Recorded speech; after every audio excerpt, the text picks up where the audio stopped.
This episode of Android Authority is brought to you by Carbonite. Go to carbonite.com and use the promo code AUTHORITY for a free trial. Google app updates abound. We're getting so close to the official unveiling of the Note 3, and the Ubuntu Edge is dead. Long live the Ubuntu Edge. Hey everybody, I'm Chris Wook, filling in for Josh while he's on vacation, and we're taking a look at the top Android news of the past week in Android Authority Weekly. Google has been on a roll this past week, updating apps like crazy. Google Play services updated to version 3.2, probably making some developers happy and causing users to wonder what exactly it is. Google Hangouts updated as well, bringing even more emoji and adding a little butter to make the interface more slick. Gross. Google Keep, the best note-taking app you're probably not using, updated, getting reminders, and even better, they're location aware, so no longer will you forget to buy batteries even though I walked by them 3 times yesterday. Sorry. In what I think is quite possibly the coolest thing to happen all week, apps are now prohibited from changing settings without your consent. Even better, they're also prohibited from pushing ads in notifications. Thumbs up, Google. Surprise, surprise, there are even more rumors floating around the next Nexus phone, which a lot of people just love to call the Nexus 5. Some people think that it's going to be a variant of the LG G2, since the Nexus 4 was a variant of the Optimus G, while some, including EV leaks, are saying it looks like it might be made by Motorola. They've been scarce on details though, so we'll just have to wait patiently, at least until the next rumor pops up in a few days. Speaking of EV leaks, Evan Blass leaked images earlier this week of a device called the HTC Zara, which seems like it'll be a mid-range phone that sits at the junction of the HTC One and the company's Desire line of phones. The image was dedicated to HTC PR person Jeff Gordon, with whom Blass seems to be having a feud of sorts. This is why we can't have nice things.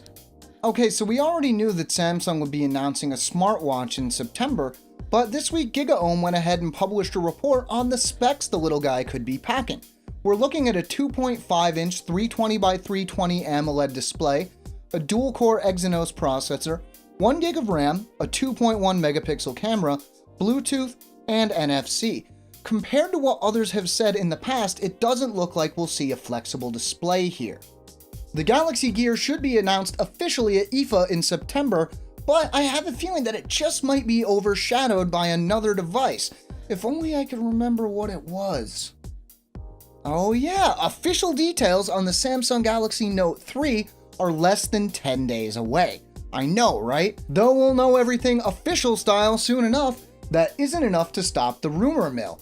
Sam Mobile is saying that the Galaxy Note 3 could start shipping the same week it's officially unveiled, and that Samsung is kicking the 16 gig version to the curb, with the base model coming with 32 gigs of internal storage.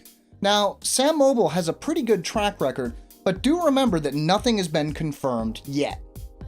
In news from the Saw That Coming department, the Ubuntu Edge campaign on Indiegogo ended earlier this week, and while it raised a record-breaking $12,813,501, that wasn't even half of the project's $32 million goal.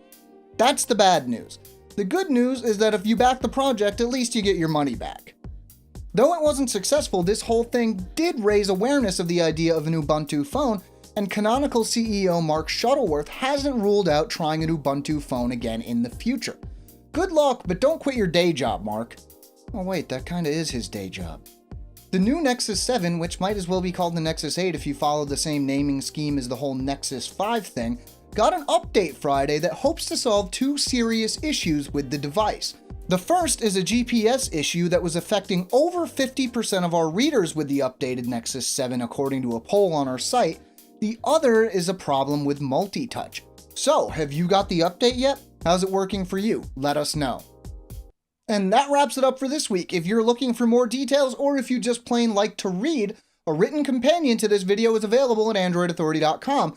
You can find the link down in the description. Josh will be back next week, and I'll be back to my regular gig hosting Android Authority Q&A and the Sunday giveaway. Speaking of which, you might want to check out today's Sunday giveaway to find out the winner of the HTC One from last week. Stay tuned, and as always, thanks for watching.